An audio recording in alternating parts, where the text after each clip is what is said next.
Repeat. Sila ni kumpadre, we've known Pinakamabait them na. for many years. Na-miss ko yung Napakasimple, kahit napakayaman. Napaka-low profile, matulungin.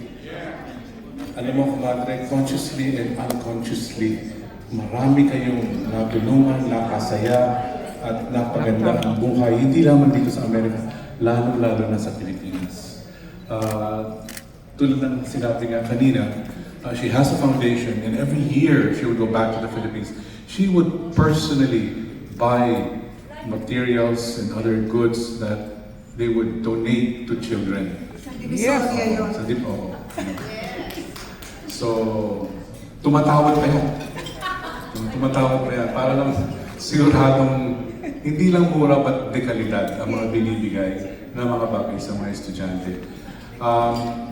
We all see them, silang mag-asawa at kanilang mga magagandang anak as very successful family, but hindi natin alam sa kabila noon, sa likod noon, yung pinagdaanan na kahirapan nila.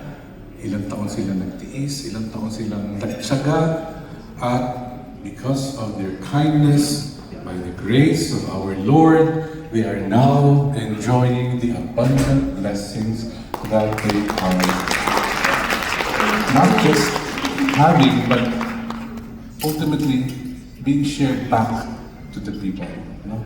So, totoo po yung sinasabi natin na you share your blessings and blessings will return to you many times over. Okay?